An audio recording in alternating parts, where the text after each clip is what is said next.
Welcome down to another segment of the Bear Down segment of the Coach Steve Show podcast. Make sure you like and subscribe to the Coach Steve Show YouTube channel to get more updates on the Bear Down segment.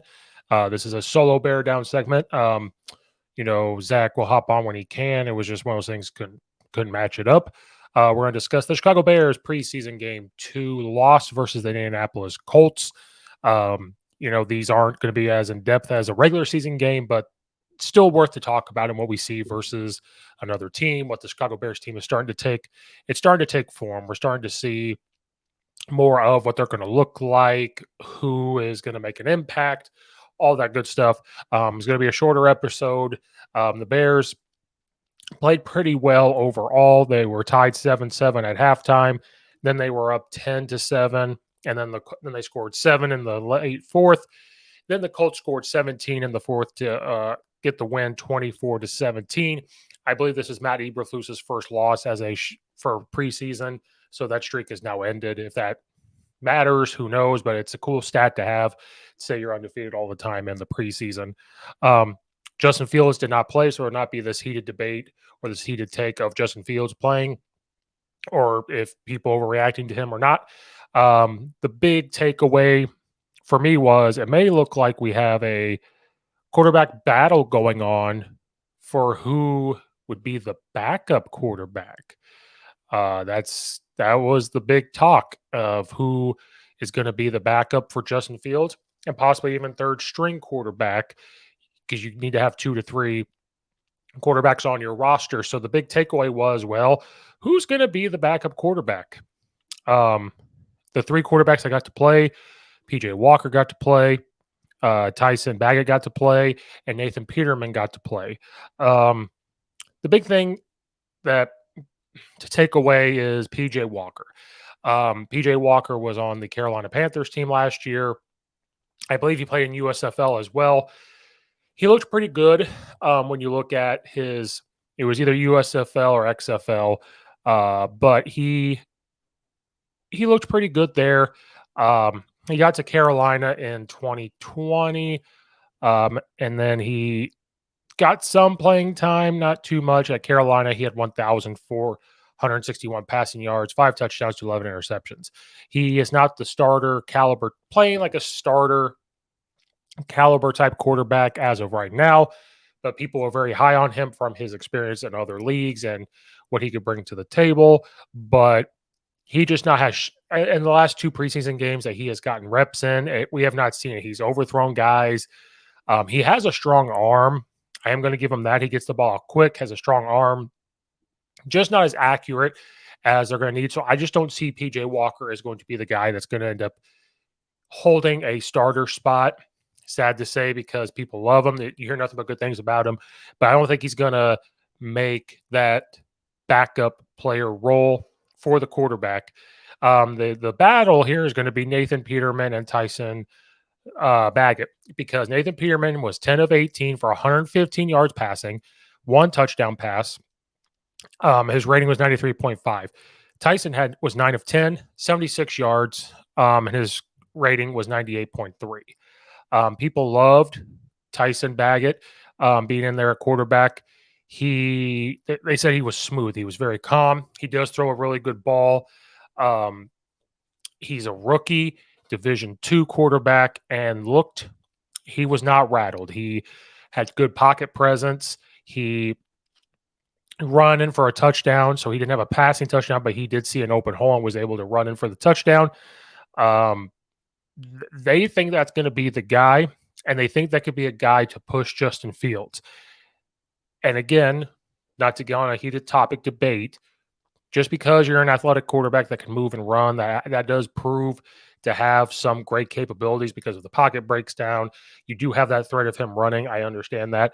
But to have a guy like Tyson Baggett that's a good passer, good pocket presence, can read a defense, that could push Justin Fields to say, if I don't become a elite passer or a better passer than what I was last year, this guy's going to push. And they want to start. So cool, you're running around, you make plays doing that. But if you can't consistently pass the ball, especially with the weapons you have now, it's not going to work. That's where I think Tyson Baggett could be that guy. Now, Nathan Peterman looked pretty good as well. Uh, made some good throws, made some big plays. So there's going to be this quarterback controversy here of who's going to be the second string, which nobody, I don't know if anybody has ever had that conversation, but one of these guys could make the next Chase Daniels and make a living of being the second string quarterback, make lots of money, get in from time to time, sometimes get a couple starts. Both quarterbacks I thought looked pretty good. So that was the big topic of debate is who's going to be the backup to Justin Fields. Either one is going to look good to me because Peterman threw a lot of good balls, had a nice touchdown pass, threw them open into the end zone. They tiptoe down on the side of the end zone there. So it's going to be a tough quarterback battle, but Tyson Baggett really looked smooth. The ball looked pretty every single time he got rid of it. Has a nice release of the ball. So that part you take away from this preseason game of who's going to be the guy to push Justin Fields.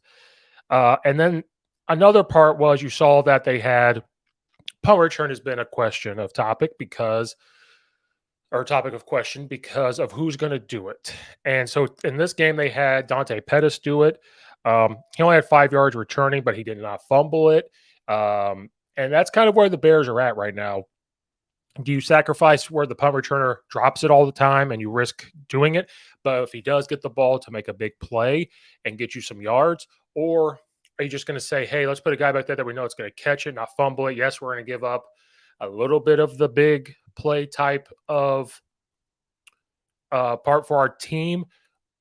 I prefer to have the guy to not fumble. If it's a guy that knows when to fair catch it, a guy that can catch it without fumbling it or taking the big time hit and avoid all of that, that's where we have to go. And I think Dante Pettis did a good job with that.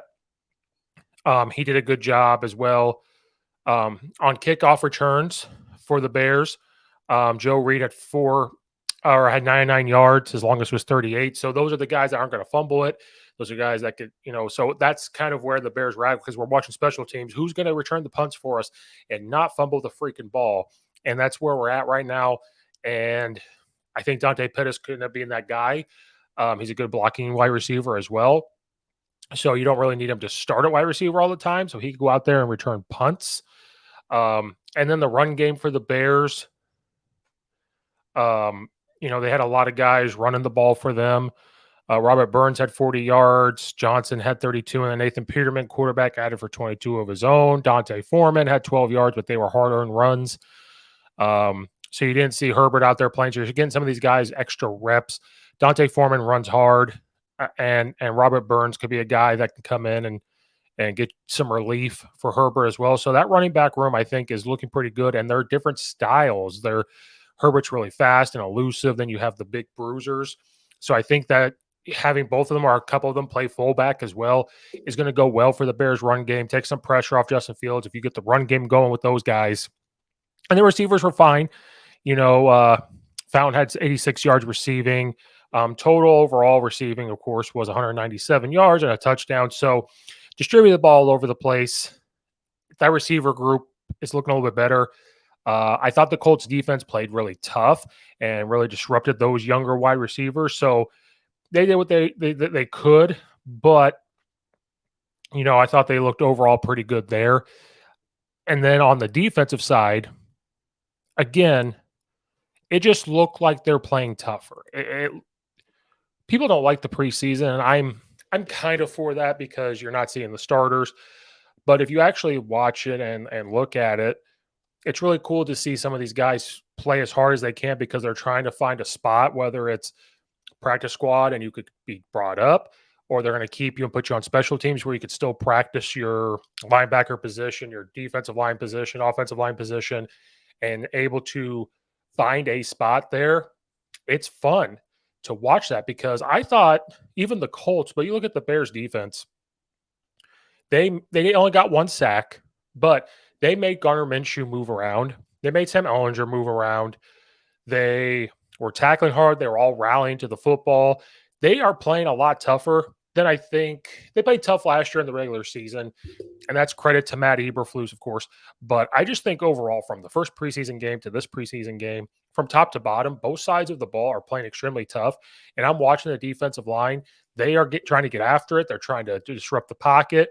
if they're not getting sacks, I know we all want them to get sacks. That's okay to not have them because they are disrupting and they are playing tough. And that's a good thing to see with this wide open NFC North because to me, as a Bears fan, I still think it's going to be down to between Minnesota and Detroit if Detroit can take that next step. But I think right there, the Bears are going to be nipping. If they can play tough and play hard, they will overcome. They have talent, but do they have as much talent as those other teams? But if they're playing tough, they're playing with confidence, energy, that nastiness that we like to see a Bears defense play and even the Bears offensive line play, they could be in some games only because of that.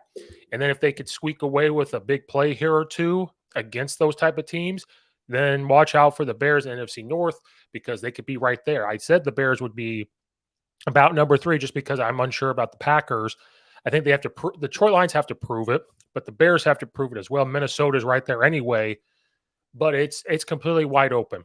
And so it's not a long episode here because there's not that much to break down until we get further down here in preseason where we start to see some of the starters get some reps. Like Aaron Rodgers is going to start next week or in their next game. So they're going to start to see some of those guys. So when we get the starters back in, we can make more analysis of it. But I just think this is going to be tough decisions for the Bears because overall, every player is playing really, really tough and they're playing with high energy. Defense is a bend, don't break type of thing. There's some big plays happen, some runs happen, which they have to fix, but they're okay with it because then the next series or so, when they get first down, then they stop them. You know, because defensive minds have changed where you used to, pitch the shootout. I want to hold them to no points. So with today's rules, that's unrealistic. So you want to make them earn everything, force them into a mistake, get turnover, everything else like that. So we didn't. I thought they played pretty tough. So it's going to be tough for those Bears coaches and staff to break down this roster of who's going to be the backups. But no Justin Fields hot take. So the big talk's going to be who the backup quarterback's going to be in case something happens to Justin Fields and can step in and lead this offense down the field. They have 2 good options, I think. So if you can manage to keep both of them on the roster, I think that'd be fantastic. And they can all push each other and maybe get Justin Fields to kind of realize, oh, I have to be a better passer in order to keep my job. That wraps up this short episode again of this Bear Down segment of the Coach Steve Show. Like and subscribe to the YouTube channel. Follow it right on Apple and iTunes. Follow on Twitter at Coach_Steve72 and Instagram and all that good stuff. Thank you guys again for watching and listening. Check out all the other episodes, and we will see you guys next time.